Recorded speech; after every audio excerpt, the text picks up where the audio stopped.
You know what's worse than being homeless? Being hunted while you're homeless. I've told you 10 stories already. 10 nightmare scenarios where desperate people accepted help from monsters wearing human faces. You'd think that would be enough, right? That the darkness couldn't get any deeper. You'd be wrong. What I'm about to tell you will make those first 10 stories sound like bedtime tales. Because the predators, they've evolved. They've learned from their mistakes, and they've gotten so much better at what they do. These aren't just stories about bad people doing terrible things. These are stories about evil so calculated, so methodical, that it turns your stomach. About humans who have figured out exactly how to hunt other humans in broad daylight, and no one even notices. The people in tonight's stories, they thought they were smart. They thought they could spot the traps. They thought they had learned from others' mistakes. They were all wrong. Tommy Chen had been living rough in Los Angeles for 14 months when the van started following him. It wasn't obvious at first, just a white van that seemed to be in too many places where Tommy happened to be. Outside the McDonald's where he washed up in the mornings, near the library where he charged his phone, parked across from the overpass where he slept. Tommy had street smarts. 14 months of dodging cops, avoiding psychos, and staying alive had taught him to notice patterns. And this van, it was definitely a pattern. The thing that really spooked him was the timing. The van only appeared during his most vulnerable moments, when he was alone, when he was tired, when his guard was down. One night, curiosity got the better of him. Tommy crept close enough to see inside the van, and what he saw made his blood freeze. The driver was taking photos, not of buildings or streets, but of him. Tommy sleeping, Tommy eating, Tommy just existing. He was being stalked. Tommy tried changing his routine, sleeping in different places, taking different routes. But the van always found him, always watching, always taking pictures, like he was being studied. After 2 weeks of this psychological torture, Tommy was ready to lose his mind. He hadn't slept properly, was jumping at every sound, couldn't focus on anything except that damn van. That's when Maria approached him. She was maybe 40, dressed like a social worker, with kind eyes and a warm smile. She introduced herself as a victim's advocate who specialized in helping homeless individuals who were being stalked or harassed. "I've seen what's been happening to you," she said gently. The van, the photographs, the psychological intimidation. You're not imagining it, and you're not alone. Tommy was suspicious. 14 months on the streets had taught him not to trust anyone. But Maria seemed to know details about his situation that only someone who had been watching could know. And she had an explanation that made terrifying sense. "There's a network," Maria explained. "Wealthy individuals who pay to hunt homeless people for sport. Not physically hunt, that's too risky, but psychologically hunt. They enjoy the power, the fear, the control. They pay thousands of dollars to stalk someone until they break."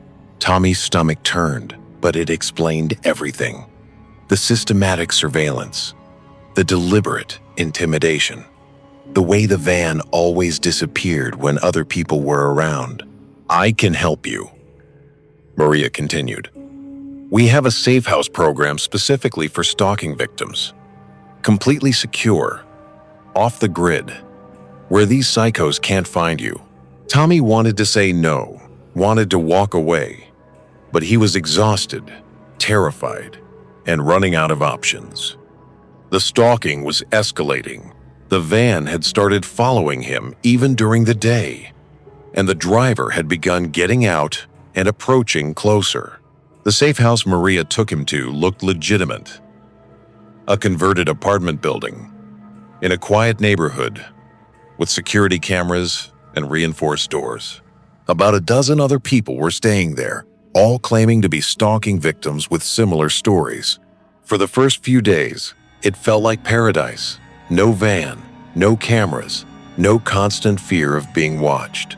Tommy actually slept through the night for the first time in weeks. But then he started noticing the cameras inside the building.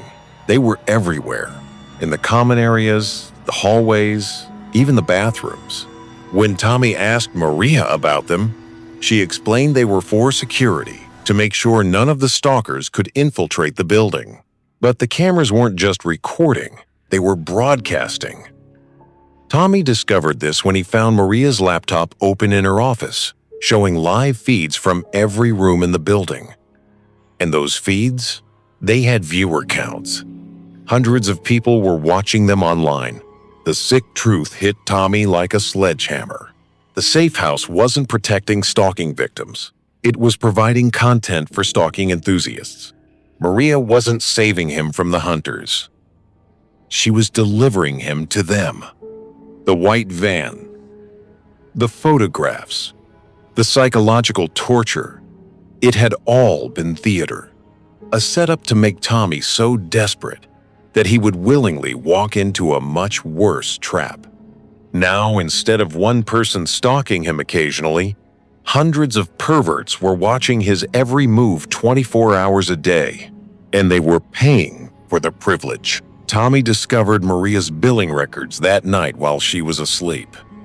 The safe house was generating over $50,000 per month from subscribers who paid to watch homeless people being psychologically tormented in real time. But it got worse, much worse. The residents weren't allowed to leave. Maria had taken their IDs for safekeeping and claimed the building was in a secure location that required escorts for any outside trips. What she didn't mention was that the escorts were guards, and the trips never happened. The residents were prisoners in a human zoo, performing their trauma for an audience of sick voyeurs who got off on watching vulnerable people suffer. Tommy knew he had to escape, but Maria had planned for that too. The building was a maze of locked doors and monitored exits. The windows were barred. The phone lines were cut. Even if Tommy could get out, he had no ID, no money, and no idea where he was. His chance came during a therapy session, group meetings that were actually just opportunities for the cameras to capture more emotional content. While Maria was focused on making another resident cry for the audience, Tommy slipped away and found an unlocked maintenance room. In the basement, he discovered the building's real purpose: banks of servers, recording equipment, and multiple workstations where technicians monitored the feeds and edited highlights for premium subscribers. This wasn't just voyeurism, it was a full-scale production operation. Tommy also found something that made him want to vomit: archives of previous residents. Thousands of hours of footage showing homeless people being psychologically broken, abused, and tortured for entertainment. Some of the videos were labeled with dates going back years, and some showed residents who had tried to escape. The footage of what happened to them was filed under premium content, with price tags of $500 per video. Tommy didn't watch those videos. He didn't want to know. He just ran. He found a fire exit that led to an alley, but as soon as he opened the door, alarms started screaming. Tommy ran anyway, sprinting through dark streets. While behind him, he could hear vehicles starting up. They chased him for hours. Maria's voice crackling over radios, directing the search teams to different neighborhoods. Tommy hid in dumpsters, under bridges, anywhere he could squeeze his body while the hunters combed the area around him. He made it to a police station just as the sun came up, exhausted and half delirious from terror. The cops thought he was having a psychotic break until he showed them Maria's business card and begged them to check the address. When police raided the building, they found a horror show that made national news. 12 homeless individuals locked in rooms, being filmed constantly, tortured psychologically for an online audience of over 3,000 paying subscribers. Maria's real name was Elena Vasquez, and she had been running human entertainment operations for almost a decade. The business model was simple. Find the most vulnerable people in society, break them down psychologically, and sell their suffering to perverts who paid premium prices for authentic trauma. But here's the part that will keep you awake tonight. Elena wasn't the boss. She was middle management. The investigation uncovered a network of similar operations in 15 cities, all feeding content to the same online platform. And that platform? It's still operating. Police shut down the servers they could find, arrested the people they could identify. But the network just moved to different countries, different domains, different methods. Right now, somewhere in America, there's a white van following a homeless person, and that person thinks they're being stalked by a lone psychopath. They have no idea they're being auditioned for something much, much worse. Tommy survived because he stayed alert even when he felt safe. But he learned that some predators don't just want to hurt you once. They want to turn your suffering into a business model.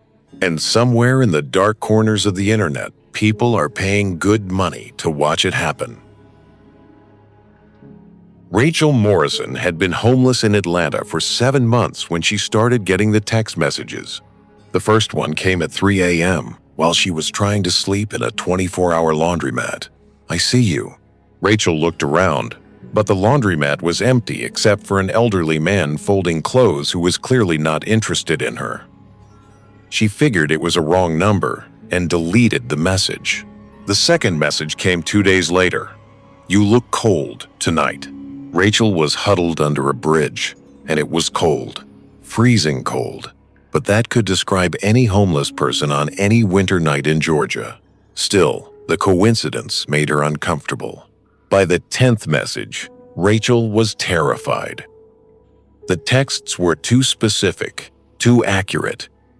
They knew exactly where she was, what she was wearing, what she was doing. Someone was watching her constantly, and she had no idea who. "Red jacket today, smart choice. McDonald's bathroom, 3rd stall. You're limping. That cut on your foot looks infected." The messages weren't threatening, exactly. They were worse.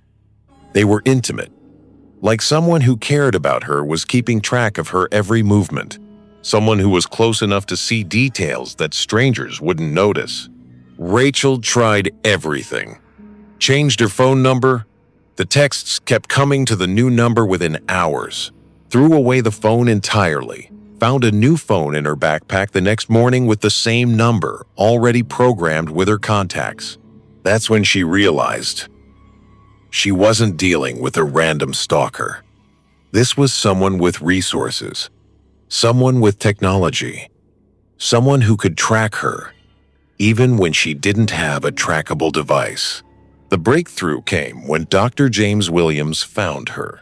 He was a psychiatrist who ran a free clinic for homeless individuals, and he approached Rachel with a concerned expression and a gentle voice. "I've been hearing about your situation," he said. "The text messages, the surveillance, the psychological harassment. What you're experiencing is called technological stalking, and it's more common than you might think." Dr. Williams explained that certain individuals used homeless people as test subjects for surveillance technology. They would track someone for weeks or months, learning their patterns, testing new equipment, refining their methods. "The good news is that you're not in physical danger," he continued. "These people are researchers, not violent criminals. But the psychological damage can be severe if left untreated." Dr. Williams offered to help Rachel through his clinic's specialized program for technology abuse victims. Free counseling, secure housing, and most importantly, technical assistance to block the surveillance equipment that was tracking her. Rachel was desperate enough to try anything. The constant surveillance was driving her insane. She couldn't eat, couldn't sleep, couldn't think about anything except who might be watching her and why. The clinic Dr. Williams took her to looked professional and legitimate. Modern equipment, licensed staff, comfortable facilities. He explained that they specialized in helping victims of high-tech harassment, particularly targeting vulnerable populations like the homeless. "We'll start with a complete digital detox, Dr. Williams explained. "Remove any tracking devices, scrub your digital footprint, and provide you with clean communication devices that can't be compromised." The detox process involved Rachel surrendering all her possessions, every Teen Joe, clothes, backpack, even her shoes, for thorough scanning and cleaning. She was given a hospital gown and taken to what Dr. Every Teen Joe Williams called a clean room where no electronic surveillance was possible. For the first time in weeks, Rachel felt truly alone. No buzzing phone, no feeling of being watched, no constant anxiety about hidden cameras. It was like being able to breathe again. But the relief lasted exactly 24 hours. That's when Rachel discovered the real purpose of the clean room.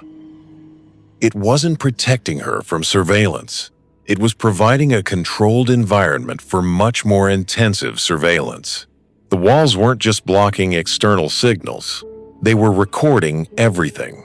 Every word Rachel spoke, every move she made, every expression on her face was being captured by hidden cameras and microphones built into the room itself. And it wasn't just recording. Rachel found the monitoring station by accident when she was looking for a bathroom. Through a crack in what she thought was a supply closet door, she saw banks of screens showing feeds from dozens of similar rooms. Other people in hospital gowns, all being watched, all being recorded. The sick realization hit her like a physical blow. The text messages hadn't been from stalkers. They had been from Dr. Williams and his team, testing how effectively they could psychologically manipulate someone using surveillance data. And now, instead of just tracking her movements on the street, they had her locked in a box where they could monitor her every heartbeat, every breath, every private moment. Rachel was a lab rat in a human behavior experiment, and Dr. Williams was the scientist running the tests. The clinic wasn't treating victims of technological harassment. It was creating them. Dr. Williams would target homeless individuals, subject them to psychological torture through high-tech stalking, then offer to help them by bringing them to a facility where the real research could begin. Rachel discovered the full scope of the operation when she found Dr. Williams' research notes. He wasn't just studying surveillance technology. He was developing new methods of psychological control, testing how much stress and fear the human mind could endure before breaking completely.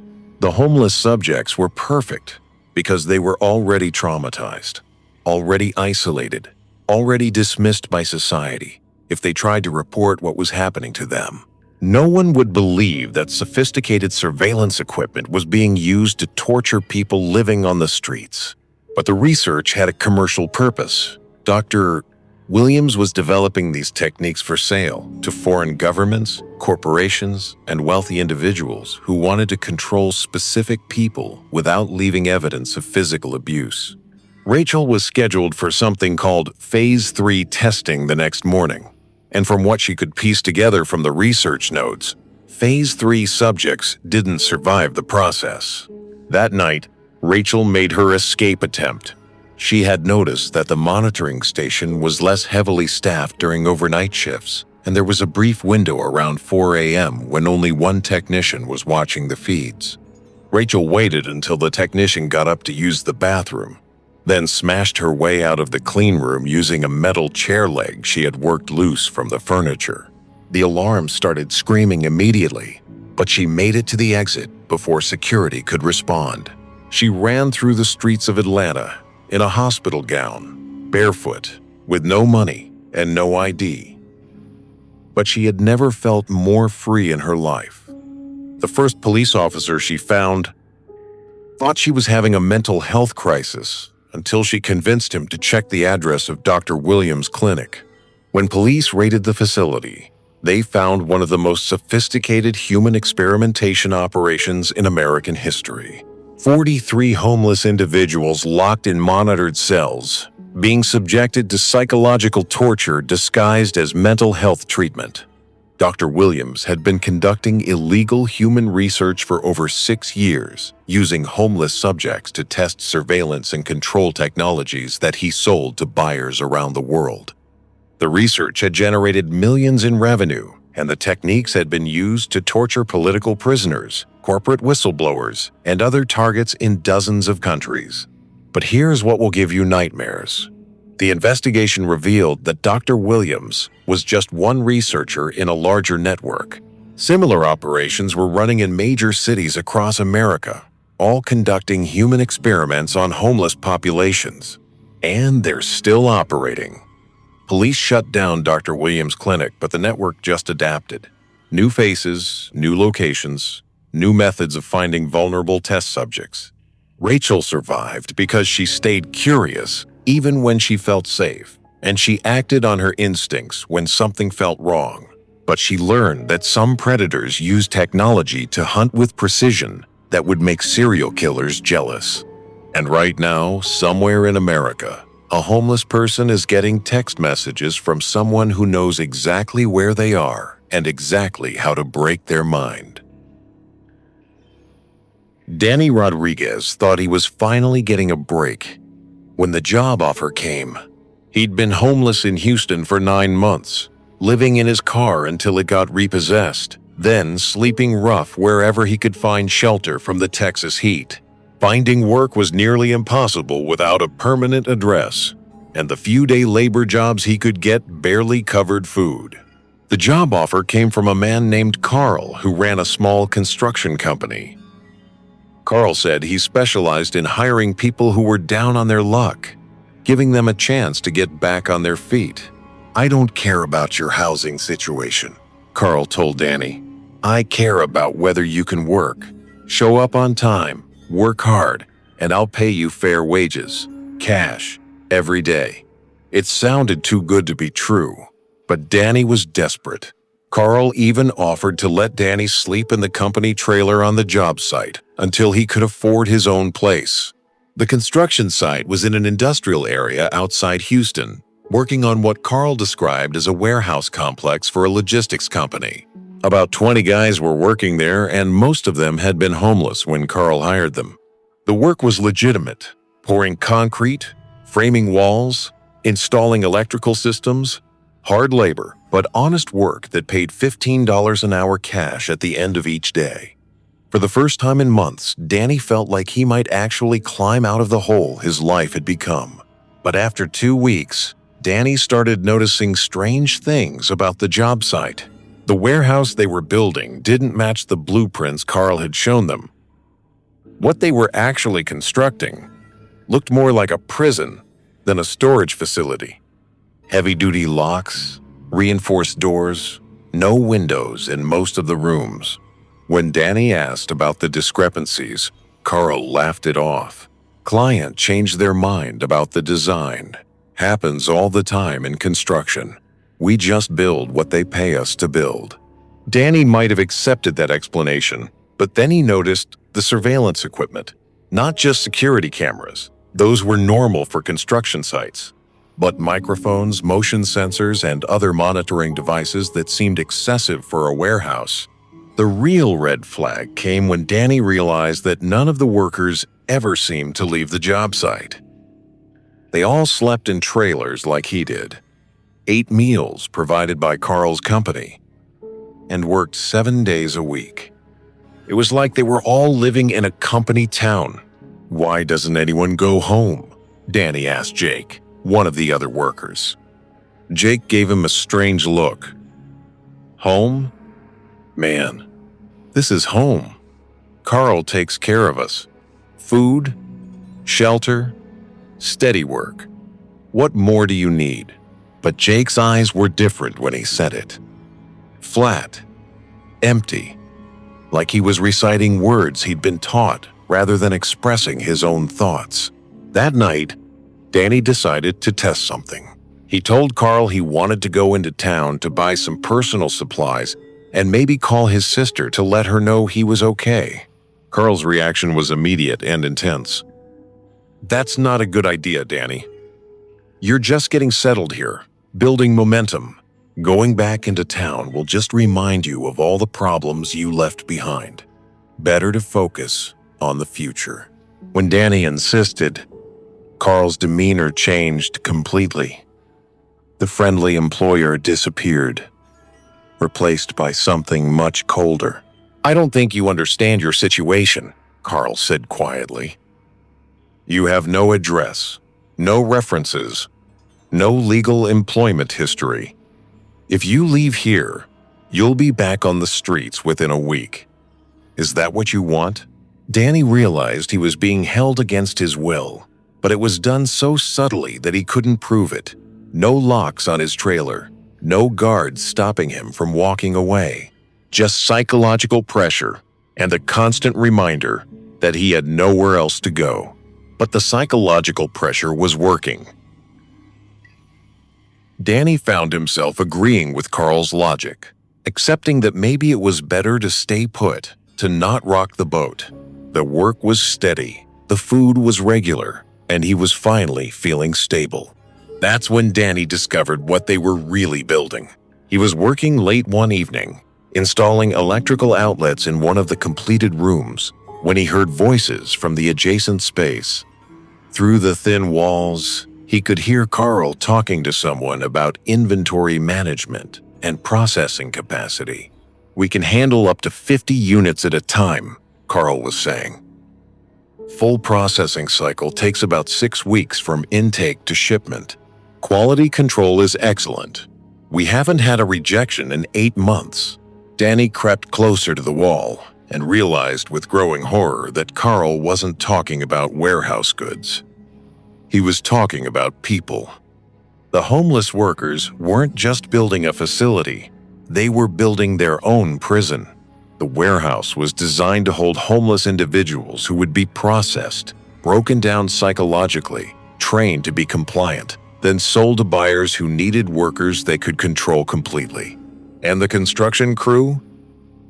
They were the first batch of inventory. Carl had been using the construction job as a cover to assemble a workforce of homeless men who had no families, no permanent addresses, no one who would report them missing. While they built their own cages, Carl was slowly conditioning them to accept captivity as normal. Danny realized he had to escape immediately. But Carl had been smarter than just using locks and guards.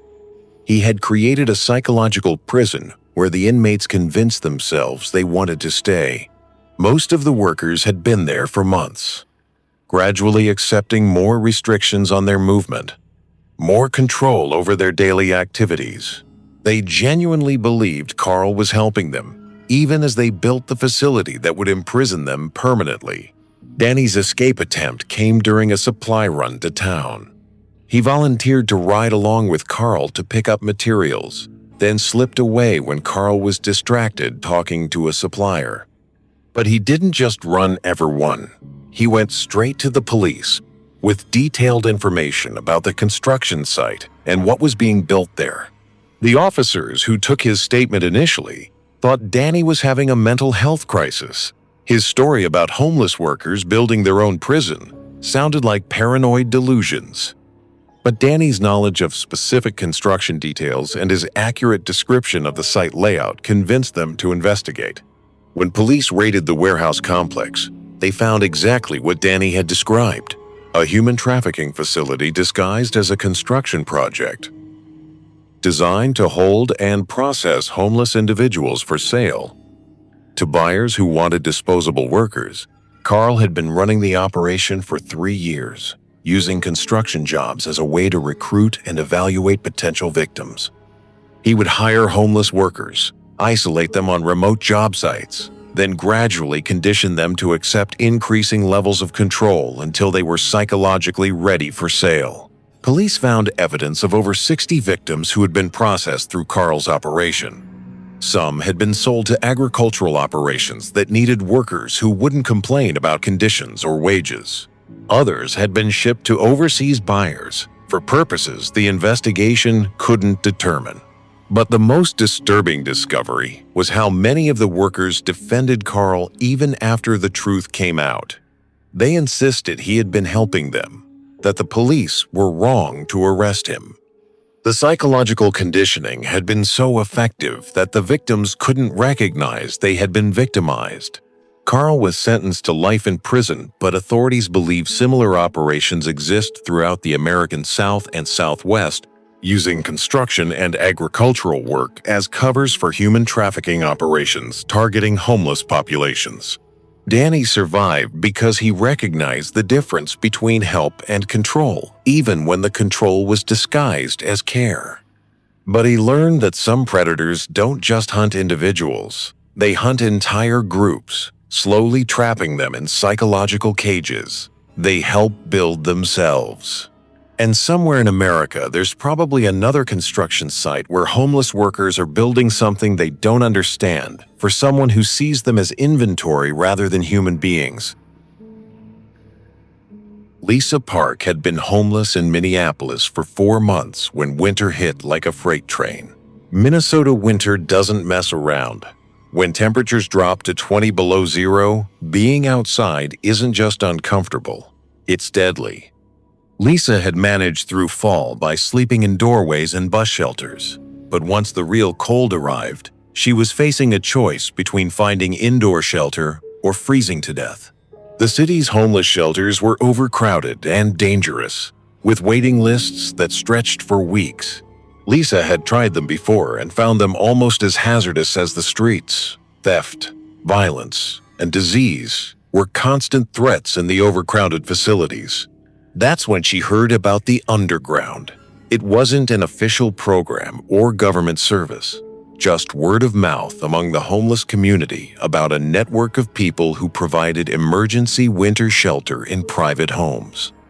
No paperwork, no background checks, no questions asked. The woman who approached Lisa was named Susan, and she seemed like exactly the kind of person who would run an underground charity. Middle-aged, motherly, with soft eyes and a gentle voice that made Lisa feel safe for the first time in months. "Honey, you're going to freeze to death out here," Susan said when she found Lisa shivering outside a closed library. "I have a warm bed, hot food, and a safe place to sleep until this cold spell breaks." Lisa was suspicious. 4 months on the streets had taught her not to trust anyone. But the wind chill was dropping to 40 below, and she could already feel frostbite starting in her fingers and toes. She was out of options. Susan's house looked normal from the outside. A modest 2-story home in a quiet residential neighborhood, with warm lights in the windows and snow cleared from the walkways. Inside, it was comfortable and clean, with the smell of soup cooking and soft music playing. "I've been helping people like you for years," Susan explained, as she showed Lisa to a small but comfortable bedroom. "My husband and I lost our son to addiction, and he spent time on the streets before he died. This is our way of honoring his memory." The story felt genuine, and Susan's grief seemed real. Lisa began to relax for the first time in months, grateful for the warm bed and the first decent meal she'd had in weeks. But that night, Lisa heard something that made her blood freeze. Footsteps in the hallway outside her room. Multiple sets of footsteps, moving carefully, quietly, like people trying not to wake someone up.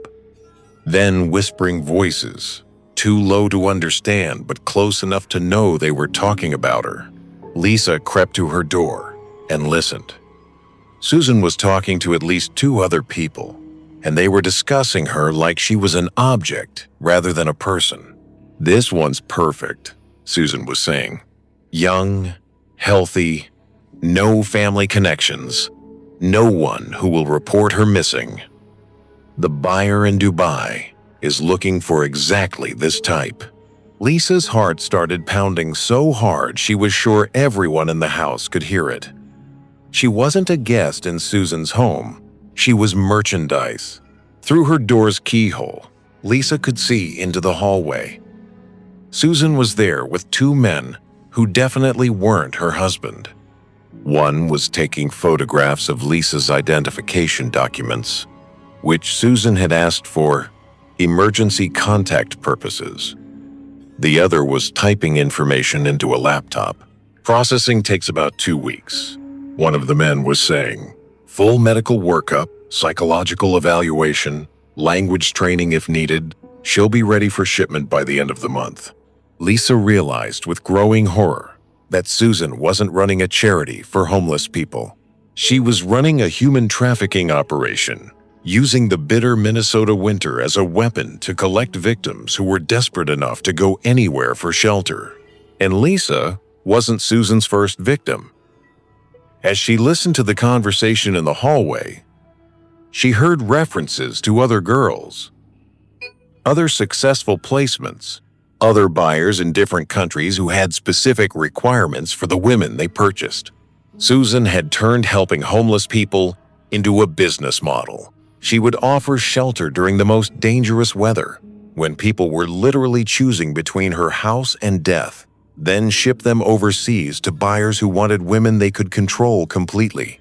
Lisa knew she had to escape immediately, but the house was locked from the inside, and going outside in the sub-zero weather would kill her within minutes. She was trapped between human predators and natural ones. Her only chance was to wait until morning when the temperature rose slightly, then make a run for it when Susan and her associates were distracted. But first, she needed to find out more about the operation so she could help police stop it. While the house was quiet, Lisa crept through the hallways, looking for information. In Susan's basement, she found something that made her want to vomit. It was a processing center, medical equipment for conducting health examinations, a photography setup for taking professional pictures, boxes of documents, passports, visas, identity papers, visas, all with different names, but the same photographs of young women who looked terrified.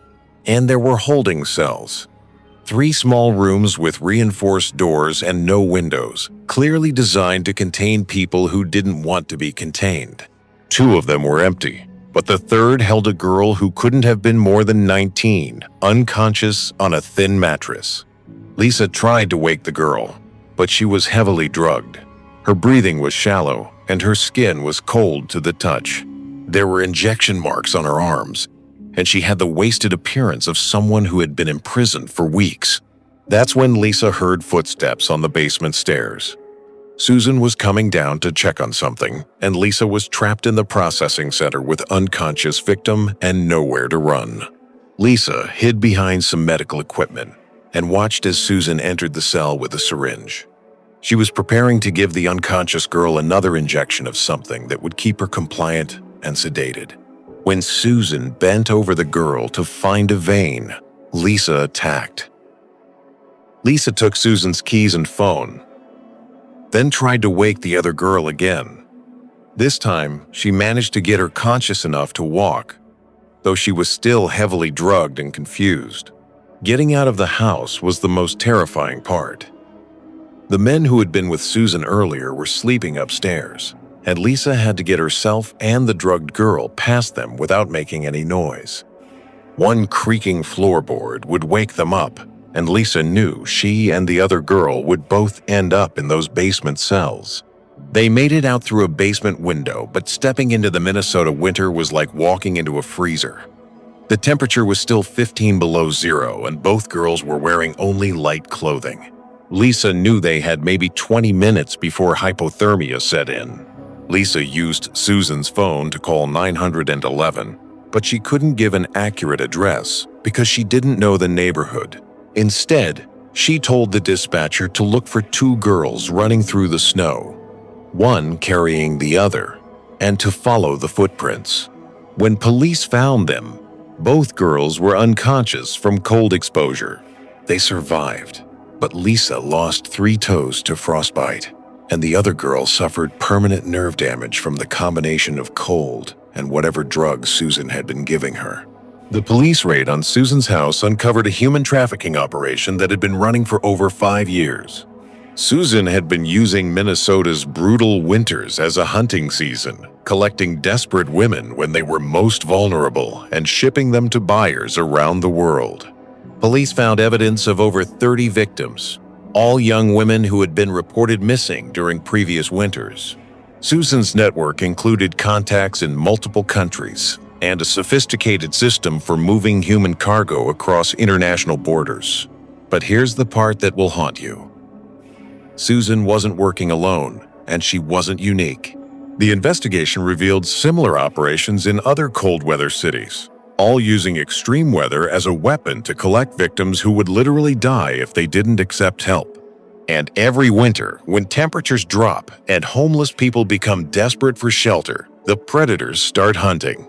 They know that extreme weather makes people vulnerable, makes them accept help from anyone, makes them grateful enough not to ask too many questions.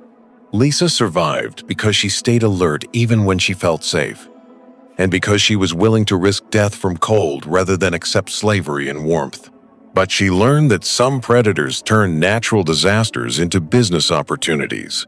And right now, somewhere in America where winter is hitting hard, there's probably a person offering shelter to someone who's desperate enough to go anywhere just to stay alive. That person might be genuine, or they might be another Susan, turning compassion into commerce and desperation into profit. Marcus Washington had been homeless in Detroit for 6 months when he started seeing the advertisements. They weren't normal ads, not billboards or flyers or anything official. These were handwritten notes posted in places where homeless people gathered, bathroom stalls in fast food restaurants, bulletin boards in libraries, tucked under windshield wipers and parking lots where people slept in their cars. Make money helping science, the note said. Participate in medical research. $200 per day. No experience necessary. Safe and legal. Marcus had seen ads like this before, usually for sketchy medical trials that used homeless people as test subjects for experimental drugs. He'd always avoided them. The risks were too high, and the money was never as good as advertised. But after 6 months of barely surviving, $200 a day sounded like salvation. That was enough to get a motel room, real food, maybe even start saving for an apartment deposit. The phone number on the ad connected Marcus to a man named Dr. Patterson, who explained that he was conducting research on stress responses in different populations. The study involved monitoring participants' physiological reactions to various stimuli over a period of several days. It's completely non-invasive, Dr. Patterson assured him. We're just measuring things like heart rate, blood pressure, and brain activity, while participants perform simple tasks. No drugs, no surgery, no permanent effects. The research facility was located in an industrial area of Detroit in a converted warehouse that looked professional from the outside. Inside, it was set up like a small medical clinic, with examination rooms, monitoring equipment, and comfortable waiting areas. Dr. Patterson seemed legitimate.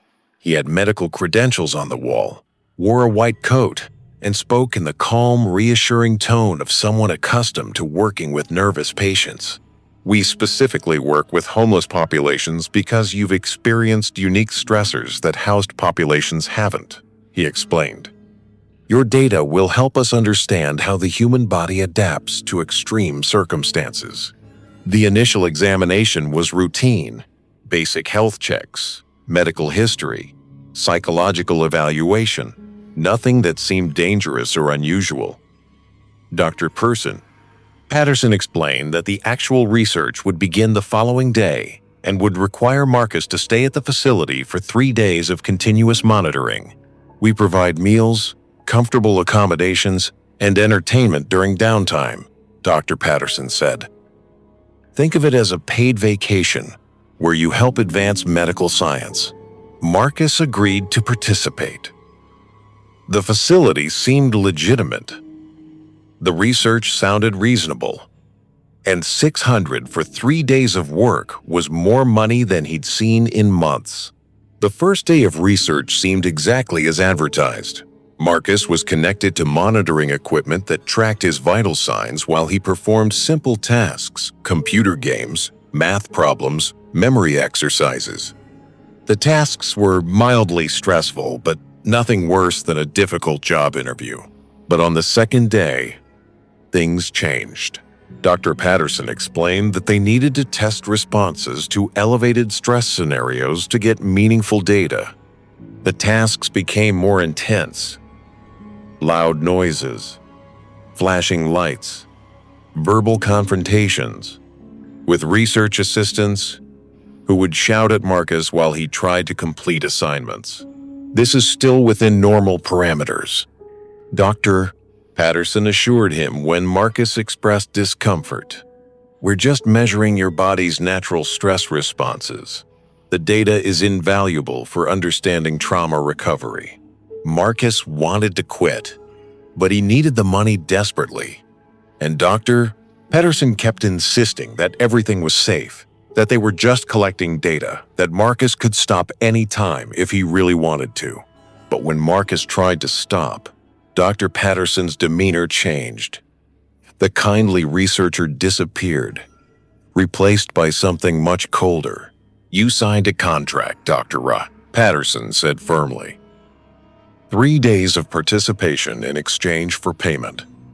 If you leave early, you forfeit all compensation and may be liable for breach of contract damages.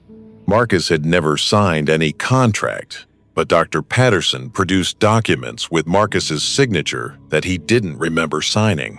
The legal language was complex and threatening, talking about penalties for non-compliance and legal action for damages. Confused and intimidated, Marcus agreed to continue, but the research kept escalating. Day 3 involved what Dr. Patterson called immersion therapy. Marcus was placed in a small, dark room and subjected to hours of psychological torture disguised as data collection. Loud sounds, disturbing images, verbal abuse from unseen speakers, all while his reactions were monitored and recorded. Your stress responses are fascinating, Dr. Patterson told him during a brief break. We're getting data that will revolutionize our understanding of human psychological limits.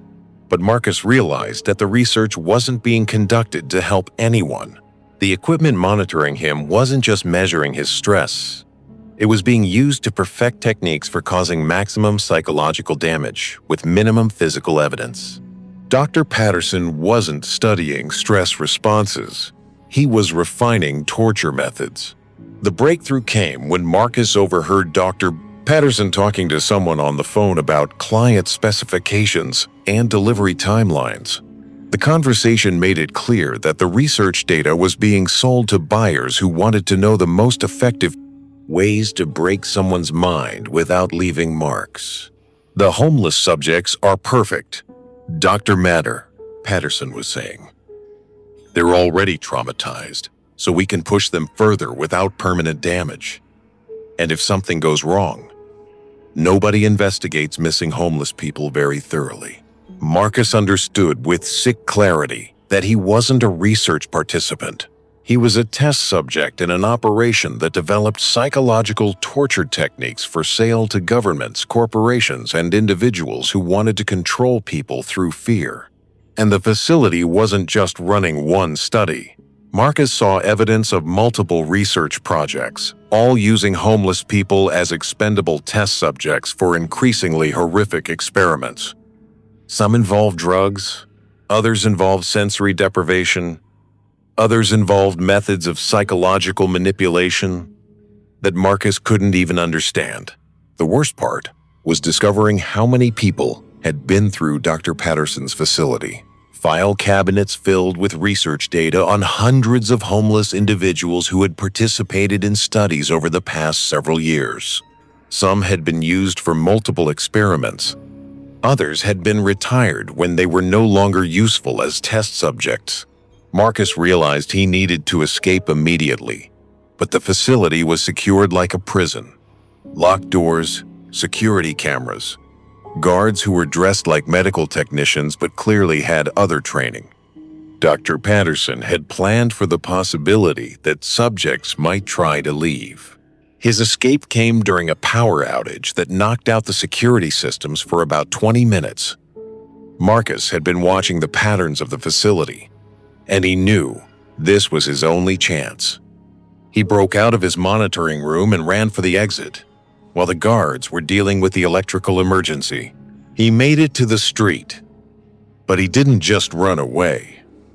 Marcus went directly to the FBI field office in Detroit and told them everything. His detailed knowledge of the facility's layout and the specific torture techniques being developed convinced agents to take him seriously. When federal agents raided Dr. Patterson's facility, they found one of the most sophisticated torture research operations in American history. The data being collected was being sold to foreign governments for use on political prisoners, to corporations for use on whistleblowers and union organizers, and to wealthy individuals who wanted to control family members or business associates. Dr. Patterson had been running the operation for over 8 years, using homeless populations as test subjects because they were vulnerable, isolated, and unlikely to be believed if they reported what happened to them.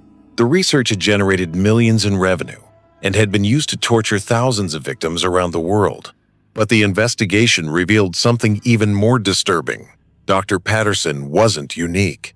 Similar facilities were operating in other cities, all using homeless populations as test subjects for different types of experimental torture and control techniques. And they're still operating. The FBI shut down Dr. Patterson's facility, but the demand for sophisticated torture methods hasn't disappeared. New facilities, new researchers, new methods of finding vulnerable test subjects. Marcus survived because he recognized that research can be a cover for something much darker, and because he was willing to risk everything to stop it from happening to others. But he learned that some predators use science as a weapon, and that homeless people are seen as perfect test subjects because society has already written them off as expendable. And right now, somewhere in America, there's probably an advertisement posted where desperate people will see it, offering easy money for participating in medical research.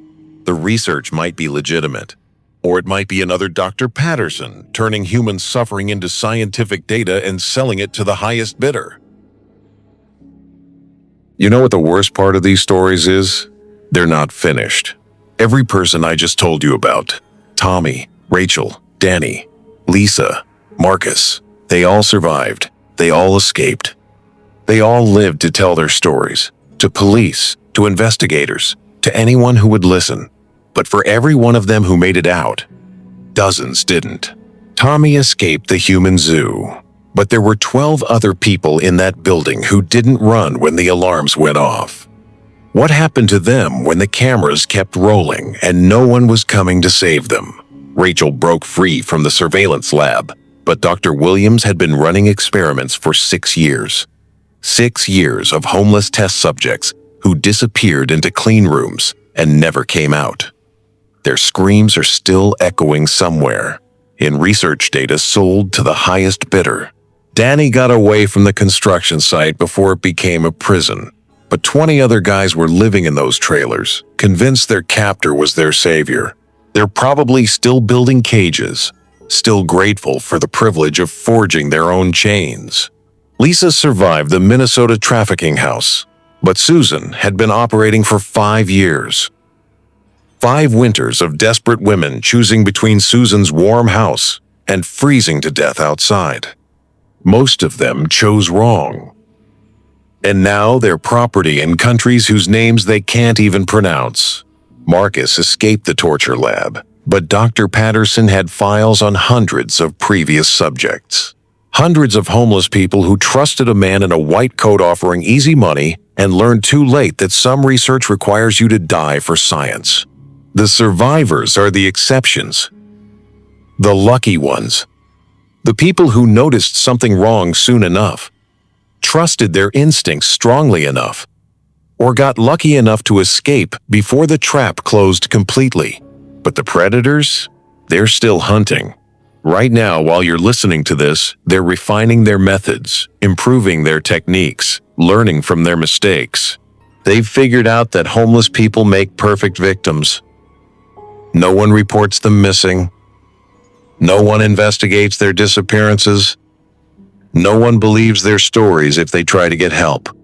Society has already decided they don't matter, so monsters can do whatever they want to them without consequences.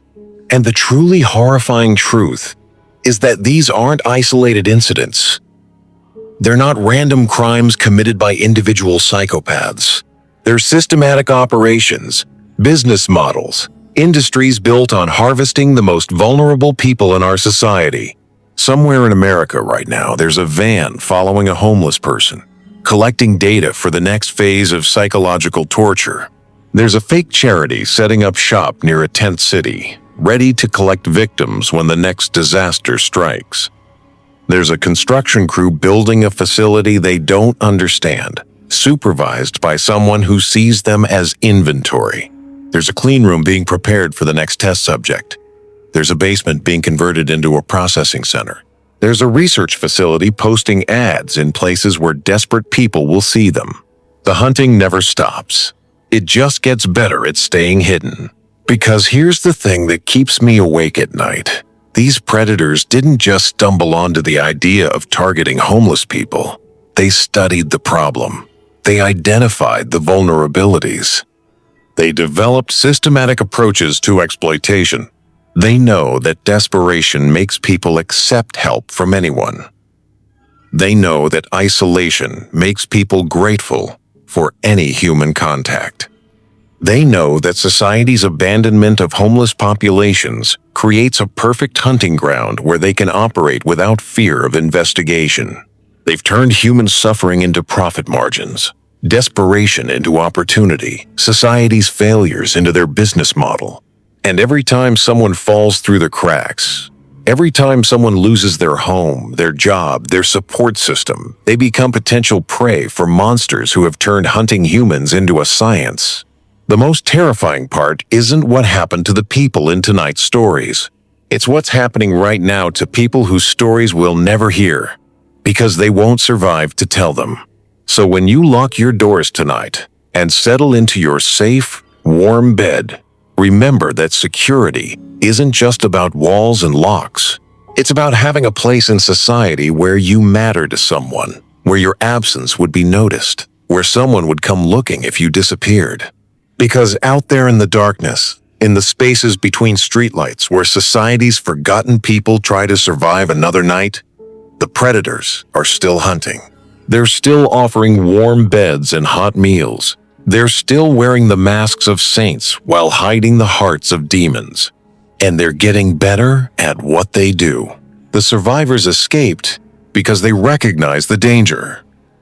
But the victims? They trusted when they should have run. They accepted help when they should have stayed suspicious. They chose the warm trap over the cold freedom. And now they're gone. Vanished into human zoos, research labs, trafficking networks, and graves that will never be found. This is what happens when society abandons people. This is what happens when human beings become invisible. This is what happens when predators realize they can hunt without consequences. The darkness on the streets isn't just about cold and hunger anymore. It's about something much worse. The knowledge that some monsters have figured out exactly how to farm human suffering, and they're always looking for new crops to harvest. If these stories made you check every shadow twice, smash that like button. Help expose the predators hiding behind helping hands. Subscribe and ring that bell so you never miss when we drag the truth out of the darkness. Share this with someone who thinks they understand how evil the world can be. Let's see if they can sleep after hearing these truths. And remember, some helping hands are just reaching out to drag you into hell.